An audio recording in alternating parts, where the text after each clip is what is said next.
My first idea was going to be a short film about, I wanted to capture what I thought autism was and how an autistic child would experience it.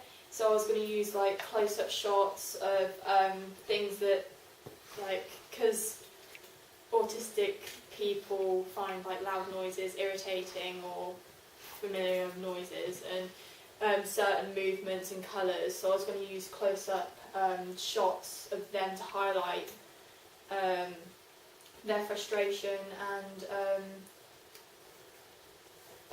also have like outsiders' views on it. So they'd see. One reason why I chose to have a child is I wanted them to almost come across as a naughty child. So then people don't really see that as a out of the blue thing. It's just a normal thing to have a child messing around and stuff, but actually there's more underneath the surface. And I was going to have a lot of point of view shots to make it more dramatic and make it almost more personal, because it puts the audience in the person's perspective. And yeah, I was going to have like heavy breathing over the footage as well. As like the video goes on, it starts from almost normal to like anxiety and completely different to what it started as. Is this a short film? Short film. Yeah. Do you want to talk about each one after it, or do you want to do the three and then discuss them all? That was two, so I can do the next one. Yeah, might as well do the next one. Yeah. So yeah, I also looked at doing a music video. I wanted to see how I could do it differently. And I'm doing this about a girl a teenager who almost recites the memories of her and her mum when they were younger. And there'd be like shots of the girl in black clothes and her being emotional. But it finds out at the end that her mum actually died. So I was thinking have it mid-shot behind her and someone else, and then they split up, and then there's the grave with flowers on it. So using mise en scène there. But yeah, she'd be having like flashbacks of her just having fun with her mum, and obviously Never Grow Up by Taylor Swift. I thought it linked quite well. And it's very like soft, and I can make it really dramatic. So yeah, that was my second idea. And my third idea is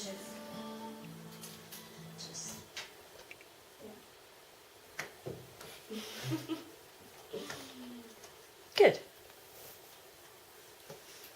I don't know if I've done it. Okay. Yeah, that's fine. So, what are our instincts, team? I do agree, because there's a lot of depth to it, and it tells.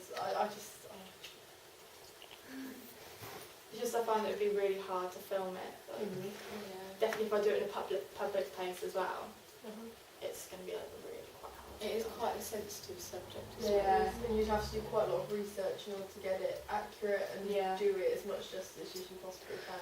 So what kind of things do you think, because I agree, I think it would be difficult. I think if you pull it off it would be amazing though. What kind of things do you think would look good within this film, Everyone Who's Not Sky? So what kind of things do you think she could include that might make this successful? Well, obviously there'd have to be a lot of point of view shots. Yeah. From the autistic child's perspective as to their views on noises, colours, etc. So there would have to be a lot of point of view shots in order to get that across. Are you planning to have any voiceover or anything like that? I don't know. I think what I was thinking of doing was filming it and seeing how the footage does on its own, and then if I feel like it's not almost what I wanted it to be like, I might try a voiceover and try almost doing it both, but then make a final decision at the end. What one I would prefer. Yeah, I think it needs like a clear idea of what it's going to look like. I think you need to think about what scenes you want to include or how you want it to look, or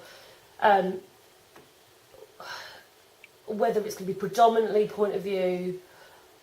Is it all going to be point of view? I think the majority of it will be, but then I think the close-up shots of like, I was thinking about like picking fingers and stuff like that, things that people would find like almost as a distraction, or like maybe they have a toy or something that they play with to distract their mind. But yeah, it'd be, I think point of view majority of it, and then close-up shots just on little things, so they're highlighted as being important. So, yeah. Have you seen the Netflix show Atypical? I think it's called Atypical. Yeah.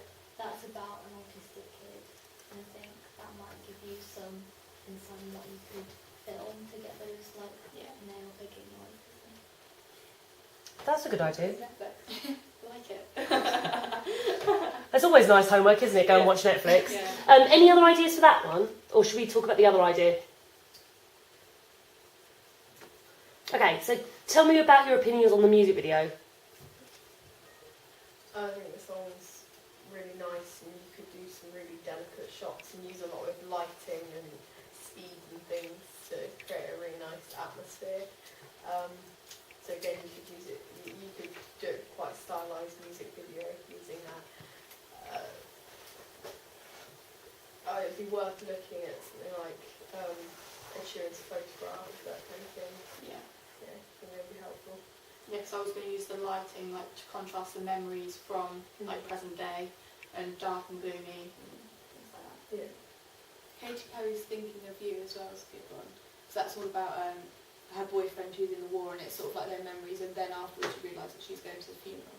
Yeah, so it's kind of similar. I think you need to think about what your USP is, because it's a narrative that's in a number of other music videos. So what is going to make yours distinct from the others? It doesn't necessarily have to be part of the narrative that's different, but maybe thinking about the way you present it. I don't know. I think that if you go for the music video, you need to make it more unique. Yeah. What do you think, Rossi? On the ideas in general, or? Yeah. I think the first one would, if you pull it off, it would be a lot better than the music video, because it's unique, and the music video, like, I don't know, it's kind of, it wouldn't be stereotypical if you're doing the other one, but music video would be kind of stereotypical to do, because, I mean, there's only a limited amount of shots you can pull off, although each shot is unique, but they're all around the same kind of thing, whereas that's not really done so often, your first idea. What do you think, Rory?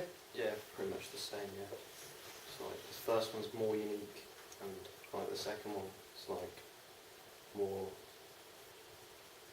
like a lot of like music videos, but this first one's just more unique and original. So what advice would you give Sky then at this point? If she's... I mean, what's your instinct, Sky? Are you going to... What do you feel like you think is a better idea for you to Probably a go? short film, because I could do a lot of research about it. They'd be quite interesting as well.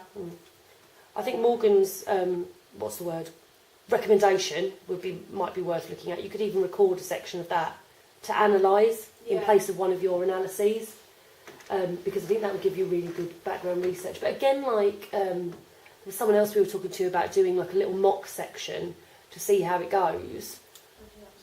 Yeah, it might have been Lily's, or it could have been Emily's. I don't know. We talked about like filming like a practice bit to see how it would look. Might be worth doing. I don't know. It's something to think about. Is there anything else you want to ask us? Any other opinions you want? Anyone else got anything they want to say to Sky? Any ideas that they want to give her? Any